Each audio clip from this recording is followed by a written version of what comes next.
Assalamu alaikum and I welcome you all to Mashal Tariq Knowledge Venture channel. In this video we will solve question number 22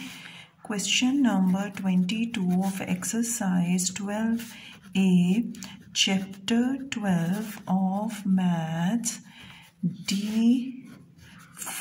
Okay, and the name of the chapter is further sets. This is the last question of exercise 2a. What is the question? In a class of 40 students, 15 students failed in their maths paper and 19 students failed their geography paper. Find the greatest number of students that failed both papers, the least number of students that failed both papers, the maximum number of students who failed only one paper. So, solving question number 22, let M be the set of the student who failed maths paper and G be the set of the student representing who failed geography paper, and N of M is 15 and N of G is equals to 19. So what is the first? It is required the greatest number of students that failed both paper.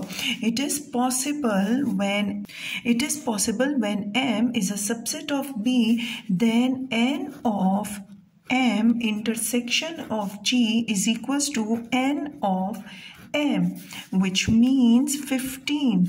Okay.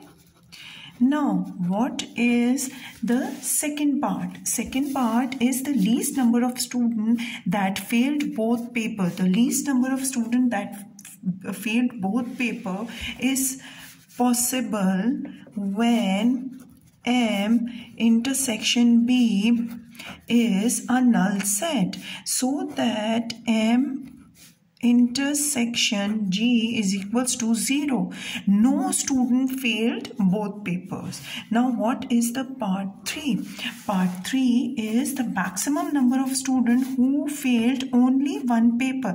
So the maximum number of students will be the addition of these two, which means 15 plus 19. So N of M union G is equals to N of M plus N of G is equals to 15 plus 19 is equals to 34. So till this video we have completed the chapter number 2 of a maths D4 book.